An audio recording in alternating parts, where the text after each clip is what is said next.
Hi, everyone. Thanks for joining us. I'm here today with Ezekiel Gonzalez, Reagan Rosette, and Mia Bella Barola. Thanks for being here, y'all. So the EPA did send a representative to your school to talk about the plans. I'm curious, Ezekiel, we'll start with you. What were your takeaways from that visit from that representative? Kenyon Larson, I think, was the name. He was a great guy. Great guy. I really just got along with him, I guess you could say.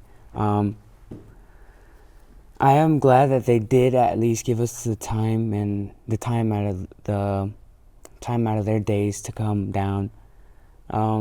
Some stuff is a little hard to believe, like what they're doing. They think they're in the right, but they're wrong, and they're not.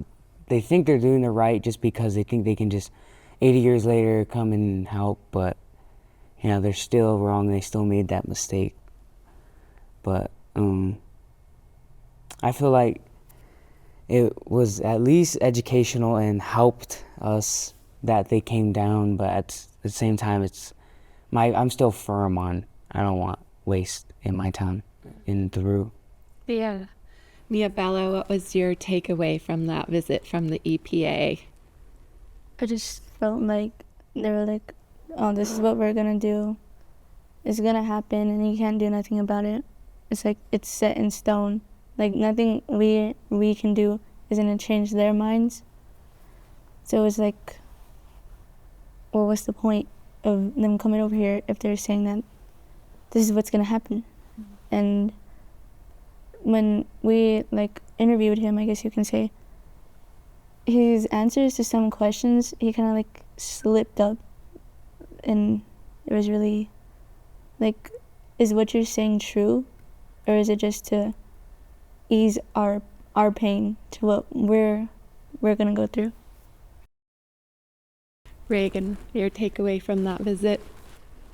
I think it's just the same as these guys. It's just I think it's pointless to say it'll be a public discussion or getting the opinion from other the people in the Thoroux community and saying that what we say or what we want is valued in their eyes, but I feel like they just took everything we said are as statements, and just like Mia Bella said, nothing's gonna change if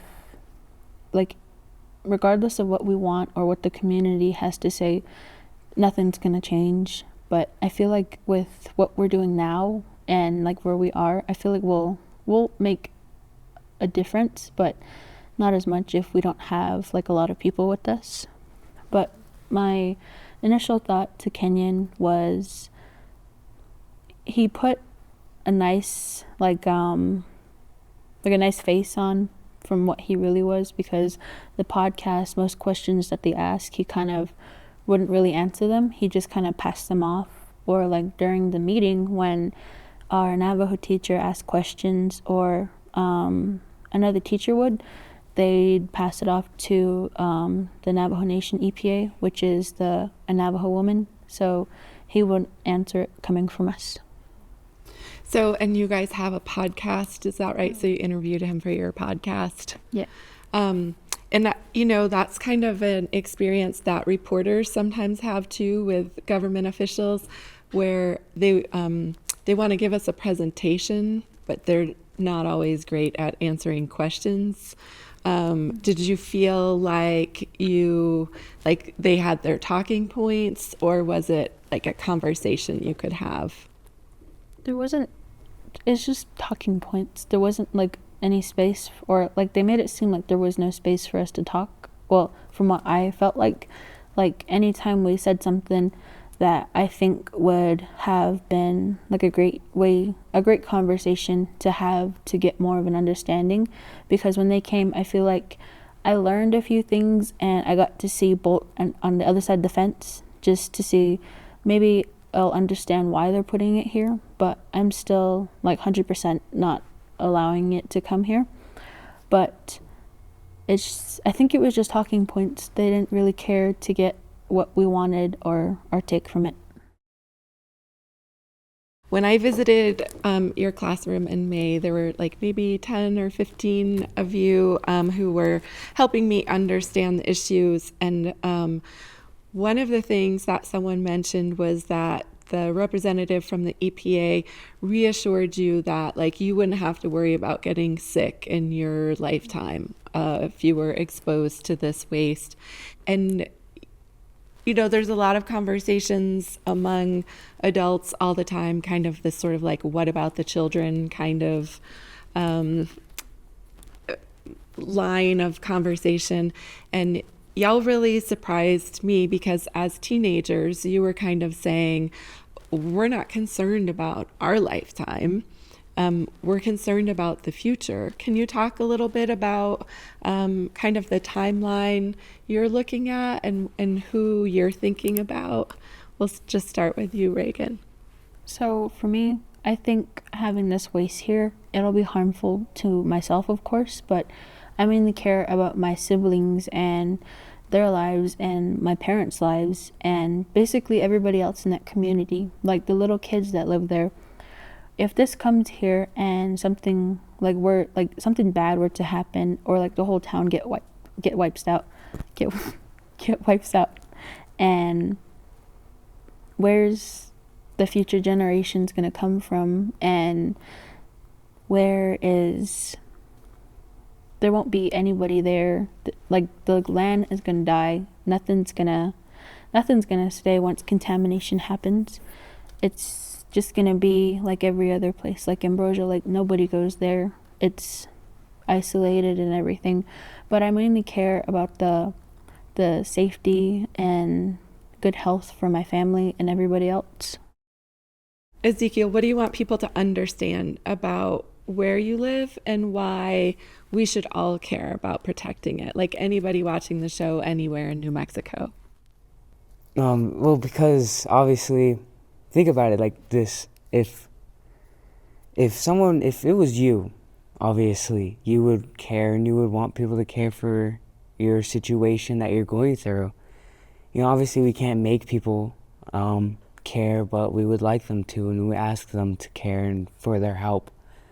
And the land is beautiful. You know, what I could tell you is if you could go to Theroux and see the sunsets and the horizon and the mountains, you would probably understand a little bit why we want to save that land. And then obviously the Theroux, the people that live there, population of probably around 2,500 possibly. You know, obviously you don't want to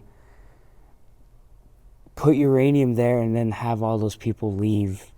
It's a place that's uncontaminated. It's beautiful. Why destroy it? Just save it and preserve it. What about you, Miabella? Why do you want people to care? I want people to care because it's like my hometown and it means so much to me. Because if it was their hometown, they would really deeply care about it. I don't want it to be contaminated with like nuclear waste.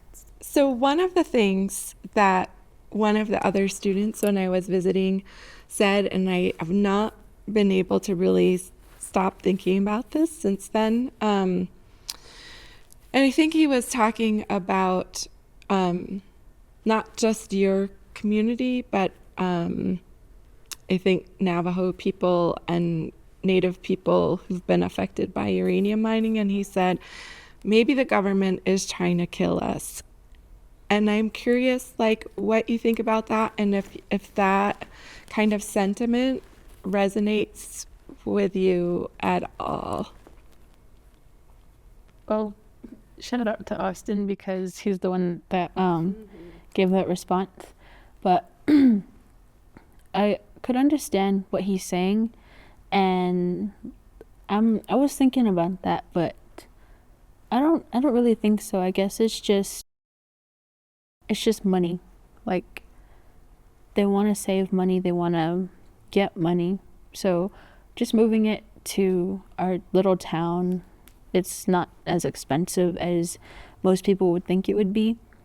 But I think it's just money, and like I said, I could understand where he's coming from, but I don't really see it.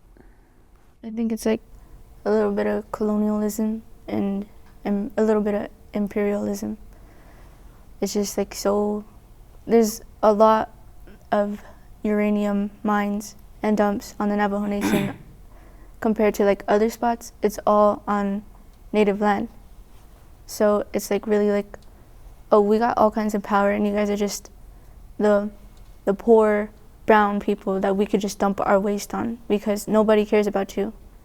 And like if you look it up, they still call us, what they call us, Indians, Indians, and it's like really hurtful because it's like, no, we're not. Like we're leaving people like you too. We don't call you guys by like the color of your skin or your nationality. We're human, and it's like, since you're native, we're gonna do this to you because we have the power and we're superior to you. So I feel like you all have a lot to say about this issue, but probably lots of other things too. You know, we're talking about colonialism and imperialism and money and capitalism.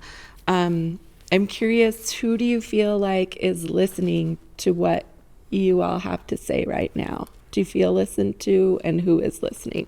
Well, first off, obviously you guys listened. You know, obviously the white people listened. I don't want to be too. Yeah, and our own people say Native Americans, like our president, Brew Nygrid, he hasn't even listened. Native American hasn't listened and responded. Like multiple letters or tried to get in contact with him. Like he knows what's going on and everything, but I feel like he just chooses not to get involved with how his like social standard is. Like he's on top when it comes to Native Americans and like reservations. So I feel like he probably doesn't want to get involved. Who else do you want to be listening right now? Like congressional delegation? Who do you want to be paying closer attention to what you all have to say? For like the president, Joe Biden, because we have a lot to say. Obviously, people with power. Yeah. And just people that are willing to help us, and like you said, people with power, people that could help us make change, because this has to stop. It's something that we all don't want to happen, but we just want someone who has power just to help us and to stand with us, because from what I see it, like even having our community and everybody we could, but they are still like the poor people almost. And I feel like regardless, we won't make anything happen unless we have someone who's able to make something happen for us, or that has a voice in everything. Well, thank you all so much for being here, for making the trip to Albuquerque, for talking with me.